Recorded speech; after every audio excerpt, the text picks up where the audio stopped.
নমস্কার বন্ধুরা, আশা করি সকলেই খুব ভালো আছেন। সকলের সুস্বাস্থ্য কামনা করে আজকের গল্প পর্ব শুরু করছি। একেবারে শুরুর থেকে ভারতবর্ষের বুকে একের পর এক মহান মনীষী পণ্ডিতদের আবির্ভাব হয়ে এসেছে। আজ এমন একজন মহান পণ্ডিতের গল্প আপনাদেরকে শোনাবো, যার জীবন দর্শন মতাদর্শ আজকের দিনে দাঁড়িয়েও সমগ্র পৃথিবীর কাছে সমান প্রেক্ষিত। যতদিন পৃথিবীতে মানুষের অস্তিত্ব থাকবে, তাঁর দেখানো পথ ধরেই মানুষ চলবে। শিক্ষিত পণ্ডিতদের সান্নিধ্যে মানুষ জ্ঞান ও কঠিনতম অধ্যাবসায়ের উপর ভর করে মহান ডাক্তার, ইঞ্জিনিয়ার, সায়েন্টিস্ট হতে পেরেছেন। কিন্তু তিনি এমন ক্ষমতাশালী জ্ঞানী পণ্ডিত ছিলেন, যিনি রাস্তা থেকে কুড়িয়ে এনে এক সাধারণ বালককে অখণ্ড ভারতবর্ষের সম্রাট বানিয়ে তুলেছিলেন।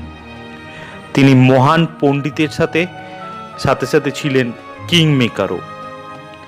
চলুন আজ আপনাদের শোনাই এক অভাবনীয় ব্যক্তিত্বের, পণ্ডিতের গল্প। তিনি যদি না থাকতেন, ভারতবর্ষের তথা ভারতীয় সংস্কৃতির কোনো অস্তিত্বই থাকতো না। সেই কথাই শোনাবো আজ আপনাদের। কেন বলছি এ কথা বুঝতে পারবেন আজকের গল্প পর্বটিকে শেষ পর্যন্ত শুনলে। তার আগে আমার চ্যানেলটিকে লাইক, শেয়ার, সাবস্ক্রাইব করে আমার পাশে দাঁড়ানোর একটু অনুরোধ জানাই। বিষ্ণুগুপ্ত, কৌটিল্য নাকি চাণক্য, এই সবই তাঁরই একাধিক নাম। বৌদ্ধ গ্রন্থ মহাবংশ টিকা অনুসারে আনুমানিক 350 খ্রিস্টপূর্বাব্দে পাকিস্তানের পাঞ্জাব প্রদেশের তক্ষশিলার তার জন্ম হয়। আবার জৈন ঐতিহাসিক হেমচন্দ্র রচিত পরিশিষ্ট পর্ব গ্রন্থ অনুসারে চনক নামক গ্রামে এক ব্রাহ্মণ পরিবারে তার জন্ম হয়, যা থেকেই তার নাম বোধ করি চাণক্য হয়েছে। তার পিতাও শিক্ষক ছিলেন, যার কারণে শৈশব থেকেই শিক্ষার উপর যথেষ্ট দখল ছিল তার। বেদের মতো কঠিনতম বিদ্যাও বালক চাণক্য অর্থসহ ঠোঁটস্থ করতে পেরেছিলেন, যা সকলকে আশ্চর্য চমকিত করে তুলেছিল সে সময়। প্রাচীন ভারতবর্ষের উত্তর পশ্চিমে অবস্থিত তক্ষশিলা ছিল পৃথিবীর অন্যতম জ্ঞান চর্চার পীঠস্থান। সেখান থেকেই পড়াশুনো শুরু করে পরবর্তীকালে সেখানেই তার কর্মজীবন অর্থাৎ শিক্ষকতার শুরু। সেখানে রাজনীতি, অর্থনীতি, বিদেশ নীতি বা কূটনীতি, অস্ত্রবিদ্যা এই সকল বিষয়ে খুব অল্প বয়সেই তিনি দক্ষ পারদর্শী হয়ে উঠেছিলেন। এক জ্যোতিষী তাকে ছোটবেলায় দেখেই বলেছিলেন, এ ছেলে পরবর্তীকালে হয় রাজা হবে, নতুবা রাজা তৈরি করবে। এই সময় গ্রিক সুরবীর সম্রাট আলেকজান্ডার ভারতবর্ষের পশ্চিম প্রান্ত হয়ে ক্রমেই অগ্রসর হচ্ছেন ভারতে সাম্রাজ্য প্রতিষ্ঠার উদ্দেশ্যে।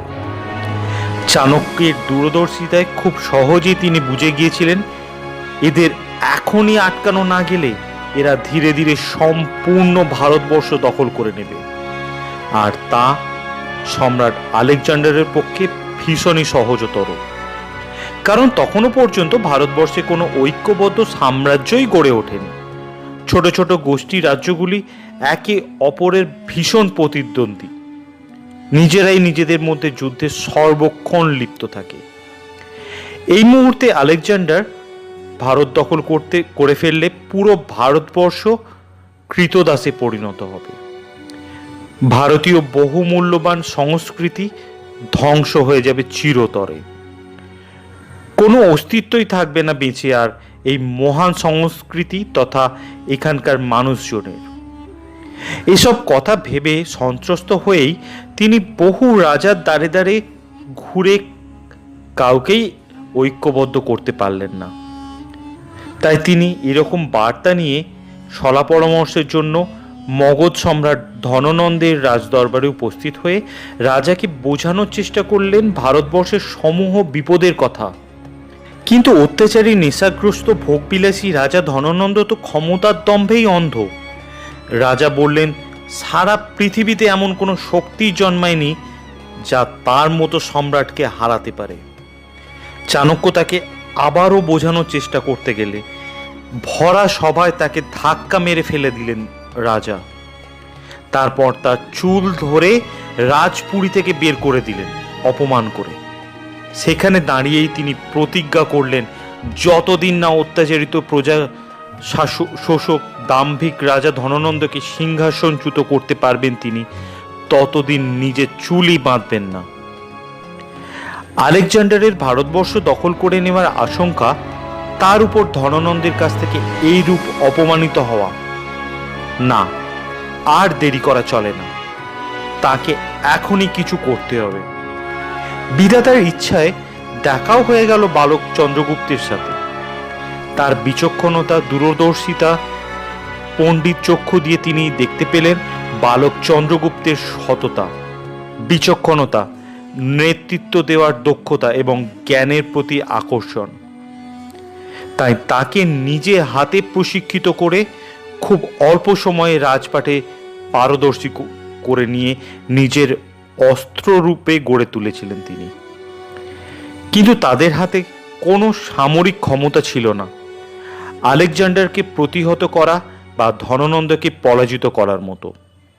তাই তিনি চন্দ্রগুপ্তকে ছদ্মবেশে ঢুকিয়ে দিলেন আলেকজান্ডার সেনাদলে, যাতে তার মাধ্যমে যথাসময় যুদ্ধের তথা বিভিন্ন প্ল্যানিংয়ের খবর সহজেই পেতে পারেন। একের পর এক যুদ্ধে ফলে ক্লান্ত ছিল এমনিতেই আলেকজান্ডার সেনাদল। তিনি বুঝলেন এবারে দরকার এই সেনাদলের মনোবল বিধ্বংস করে দেওয়ার। সেই মতো তিনি চন্দ্রগুপ্তের মাধ্যমেই সেনাদলের মধ্যে প্রথমে গুজব ছড়িয়ে দিলেন যে ভারতীয় দেবদেবী আত্মারা ভীষণভাবে ক্ষুব্ধ হয়েছেন তাদের উপর। কখনো খাবারে বিষ মিশিয়ে দিয়ে, কখনো বা রাতে হঠাৎ গ্রিক পতাকায় আগুন লাগিয়ে দিয়ে ভয় দেখাতে শুরু করলেন চন্দ্রগুপ্ত মৌর্য। সে সময় আবার ম্যালেরিয়ার প্রকোপও দেখা দিয়েছে। সেই প্রকোপেই সম্রাট আলেকজান্ডার মারা গেলে সৈন্যদলের বিশ্বাস করে নিল চন্দ্রগুপ্ত মৌর্য দ্বারা ছড়ানো গুজবের কথা সত্যি। এইভাবে চাণক্যের বুদ্ধিতে চন্দ্রগুপ্ত ধীরে ধীরে সামরিক শক্তি তৈরি করতে শুরু করলেন। তারপর এক সময় ধননন্দের সাথে যুদ্ধ করতে গেলে প্রথমবার তাদের হার হয়। চাণক্য সহজেই বুঝে যান, যেমন গরম ভাতের মাঝে কখনো আঙুল দেওয়া উচিত নয়, তেমনি প্রথমেই কম শক্তিশালী সামরিক শক্তি নিয়ে কখনো কোনো রাজার রাজধানী দুর্গ দখল করতে যাওয়া উচিত নয়।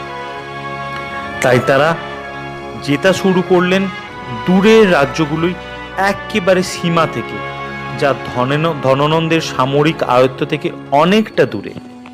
এই সময় চন্দ্রগুপ্তকে শেখালেন তিনি সাম দাম দণ্ডভেদ, অর্থাৎ সাম মানে শত্রুপক্ষকে সম্মান করো এবং নিজের পক্ষে নিয়ে এসো মিত্রতা করে নি।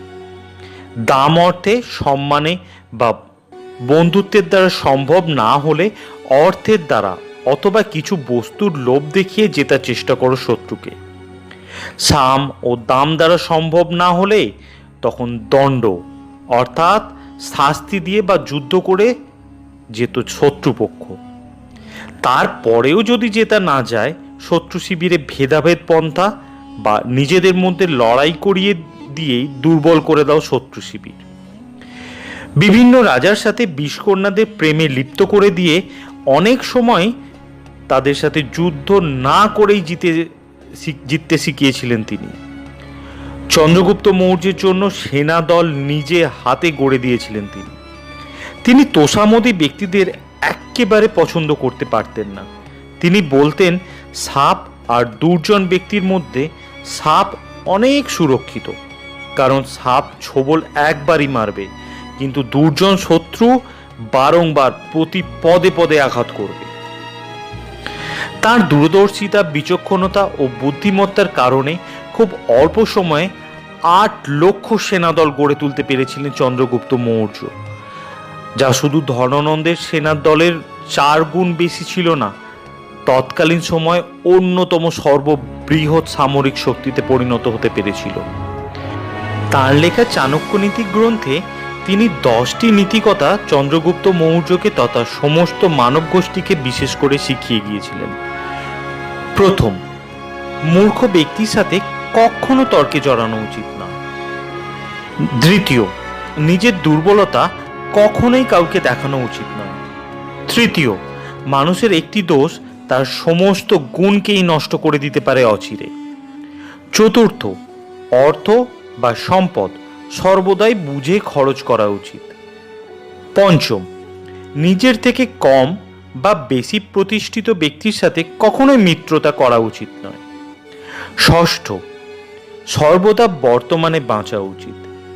না অতীত নিয়ে ভেবে দুঃখ করে দুর্বল হয়ে যাওয়া উচিত, না সর্বক্ষণ ভবিষ্যতের কথা চিন্তা করতে করতে অলস হয়ে পড়া উচিত। সপ্তম, অলসতা থেকে সর্বদা দূরে থাকা উচিত। অষ্টম, মানুষের 5টি বিষয় সর্বদাই গোপন রাখা উচিত, আর তা হলো: 1, তার কাছে অর্থ নেই, সে যে নিঃস্ব তা প্রকাশ করা উচিত নয়। 2, কোনো কারণে রাগ হলে তার প্রকাশ করা উচিত নয়। 3, স্বামী স্ত্রীর অভ্যন্তরীণ কলহ জনসমক্ষে আনা উচিত নয়। 4, মানুষ তাকে কি বলে কখন গালিগালাজ করেছিল অথবা তিরস্কার করেছিল তা প্রকাশ্যে আনা উচিত নয়। 5, কোনো কারণে কারুর কাছ থেকে অপমানিত হলে তা প্রকাশ্যে আনা উচিত নয় কখনো। 10, একজন মানুষকে সর্বদাই 3টি বিষয় সন্তুষ্ট থাকতে হয়: 1, নিজের স্ত্রী অথবা স্বামীকে নিয়ে। 2, পরিমিত খাদ্যের উপর। 3, সৎ পথে উপার্জিত অর্থের উপর। তার লেখা বিখ্যাত গ্রন্থ কৌটিল্য অর্থশাস্ত্র, যার মধ্যে সমগ্র রাজনীতি অর্থনীতি বিস্তারে উল্লেখিত হয়েছে। গ্রন্থটি সময়ে কালের ব্যবধানের পরও সমগ্র মানব গোষ্ঠীর কাছে আজও ভীষণ প্রেক্ষিত। এছাড়া তিনি ভারতবর্ষের তথা মানব জাতি গোষ্ঠীর জীবনধারার উপর ভিত্তি করে লিখেছিলেন চাণক্য নীতি। তিনি বলেছিলেন, জন্ম হোক যথাতথা, কর্ম হোক শ্রেষ্ঠ। খুব সাধারণ দরিদ্র ব্রাহ্মণ পরিবারে জন্ম হয়েও তিনি সৃষ্টি করতে পেরেছিলেন সাম্রাজ্য। রুখে দিতে পেরেছিলেন আলেকজান্ডার পোরাসের মতো শূরবীরদের। তিনি না থাকলে ভারতবর্ষ কখনো অখণ্ড ভারতে পরিণত হতে পারত না, আর না থাকতো আজ ভারতবর্ষের কোনো অস্তিত্ব, কোনো সংস্কৃতির।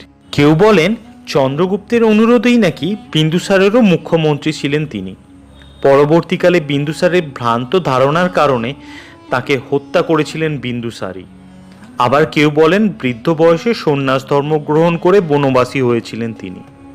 কেমন লাগলো বন্ধুরা আজকের গল্প পর্ব? কমেন্ট বক্সে লিখে জানাবেন কিন্তু। সকলে শুভ কামনা করে, ভালো লেগে থাকলে আজকের গল্প পর্ব লাইক, শেয়ার, সাবস্ক্রাইবের অনুরোধ জানিয়ে আজকের মতো বিদায় নিলাম। নমস্কার।